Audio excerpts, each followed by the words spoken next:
Bienvenue dans RH Power. La toute première édition de cette nouvelle émission à destination est consacrée aux décideurs RH. Alors le concept c'est quoi? C'est d'essayer, alors j'ai bien dit essayer, de parler de sujets en apparence pas très fun ou en tout cas pas très sexy, vous en conviendrez, de manière un peu plus décalée. C'est un défi que je vais relever tous les 15 jours pendant 15 minutes. N'hésitez pas à me faire vos retours, même vos critiques, directement dans les commentaires de cette vidéo. À chaque numéro, vous allez voir, on va aborder un thème du secteur RH avec un invité sans langue de bois. RH Power, c'est parti!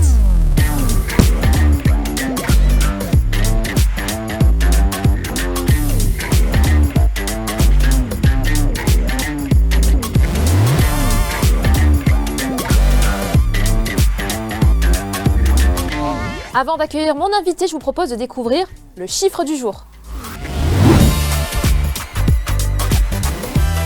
Alors le chiffre, vous avez découvert, c'est 60%. 60%, ça correspond à la proportion de recruteurs qui ne mesurent pas leur performance. Ça semble paradoxal, vous ne trouvez pas? Ce sont des données que devrait avoir la fonction RH pour pouvoir peser, pour pouvoir prendre des décisions. Ce sera donc le thème de cette émission, la mesure de la performance. J'accueille tout de suite pour en parler mon premier invité. Vous allez voir qui c'est. Alors oui, il y a un jeu de mots puisque l'invité est crypté, littéralement. Est-ce que l'invité peut dire quelques mots? Voilà, donc vous allez découvrir cet invité mystère dans quelques instants. La régie, est-ce que vous pouvez décrypter l'invité? Bon, je pense pas que pour autant vous le connaissez. Qui êtes-vous, invité mystère?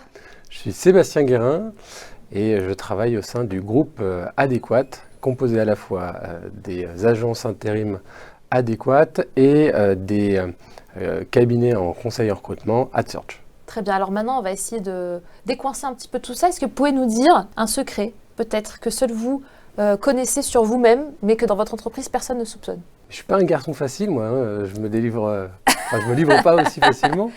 Je vais essayer de faire un effort, ouais. Je vais essayer de faire un effort. J'ai déjà participé à une émission de télé. C'était pour un jeu sur France 2 avec Nagui. Ah, j'en étais sûre.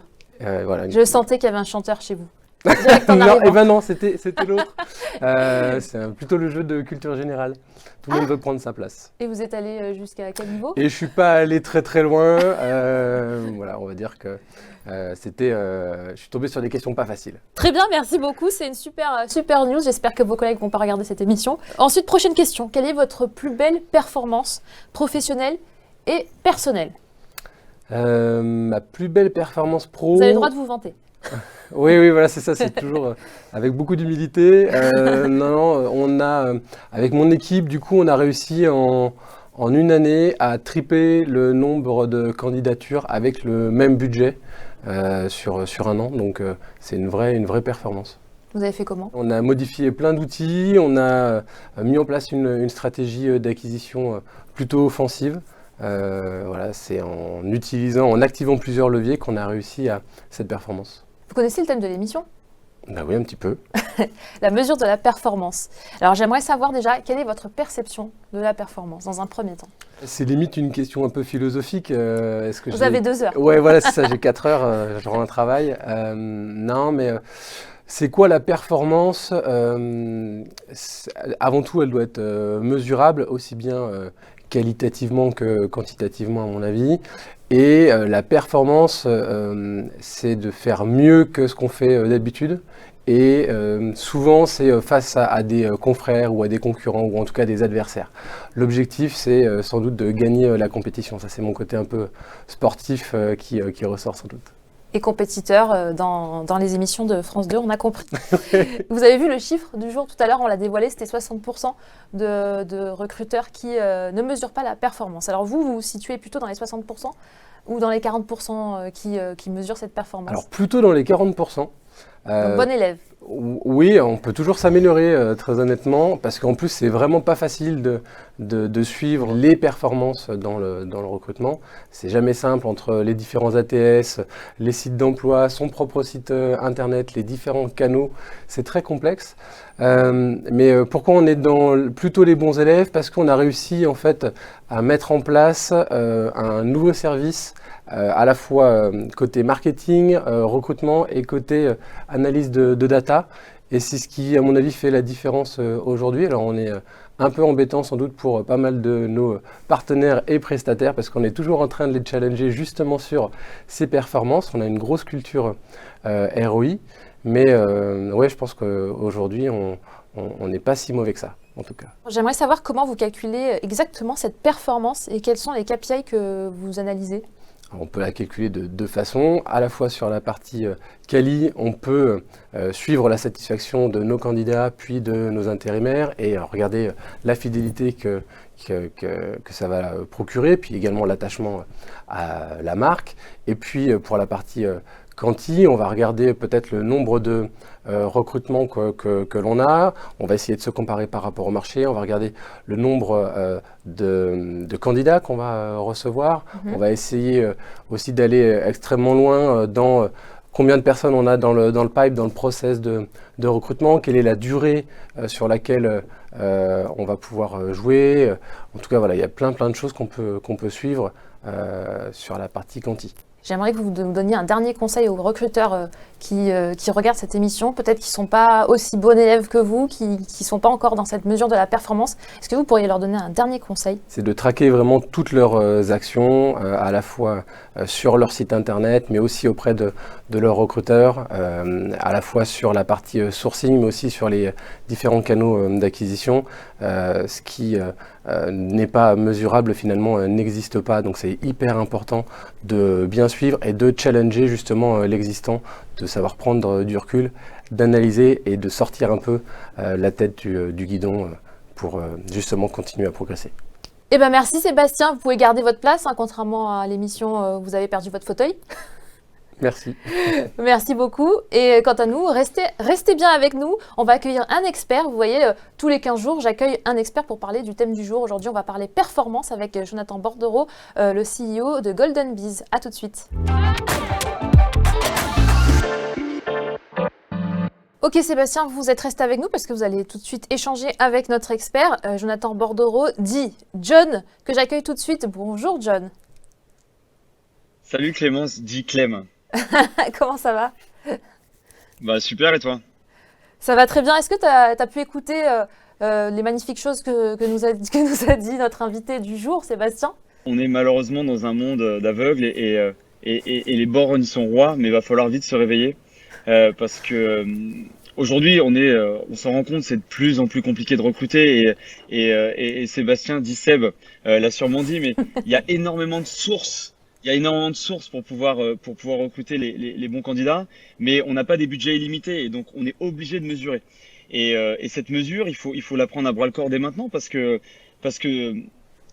aujourd'hui on a des outils, mais ces outils vont disparaître. Donc si on n'est pas capable de s'accaparer et vraiment bien prendre en main tout ce qui nous permet de savoir pourquoi on dépense notre argent, parce qu'au passage c'est quand même ça le but, hein, c'est savoir pourquoi on dépense nos budgets médias pour recruter et surtout qu'est-ce qui nous permet vraiment de recruter et pas juste qui nous donne l'impression de recruter.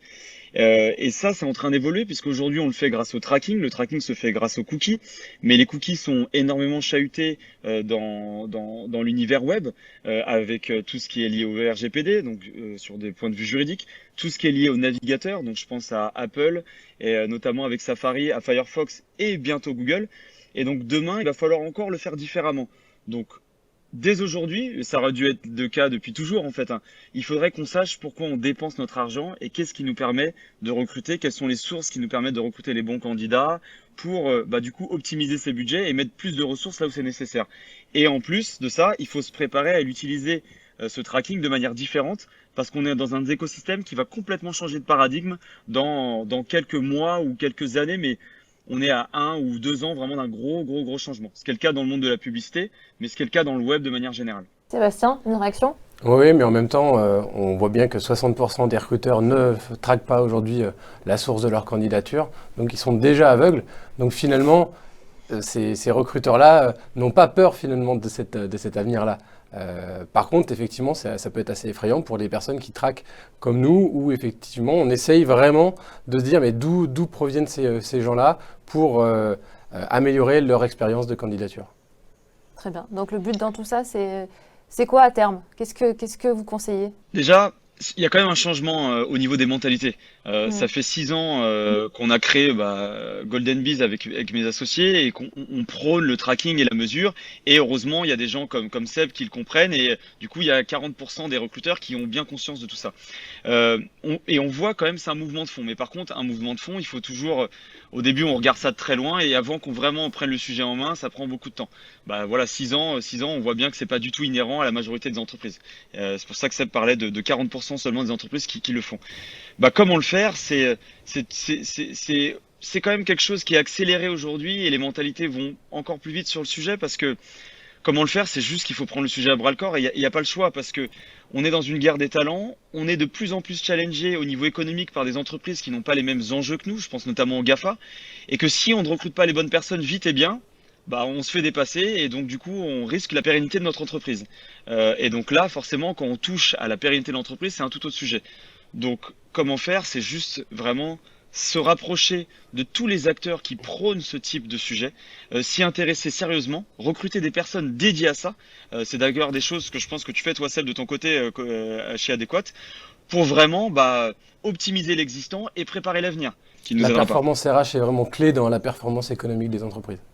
Ça sera le mot de la fin. Merci Seb, merci John, restez avec nous. On va passer à la toute dernière séquence de cette émission qui s'appelle Le clin d'œil.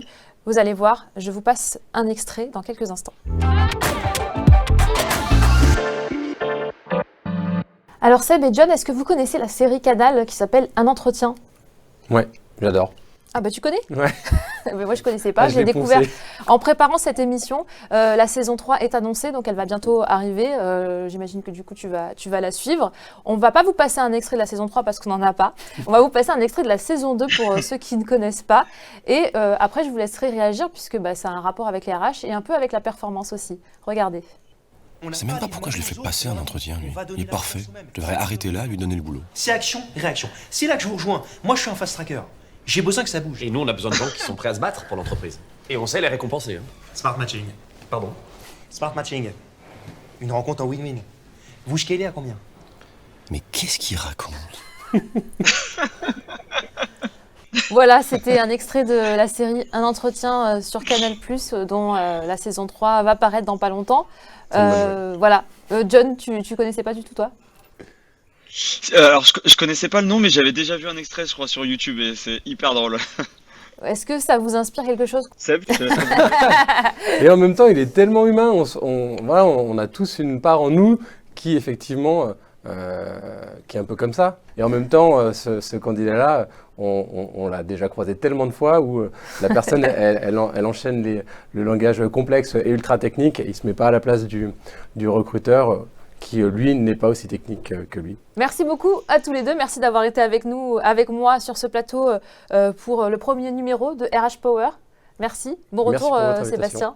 Merci. Et surtout, merci à vous, recruteurs, décideurs RH, de nous avoir suivis, de m'avoir suivi pour ce premier numéro. Je vous donne rendez-vous dans 15 jours pour un deuxième numéro de RH Power. Bye bye.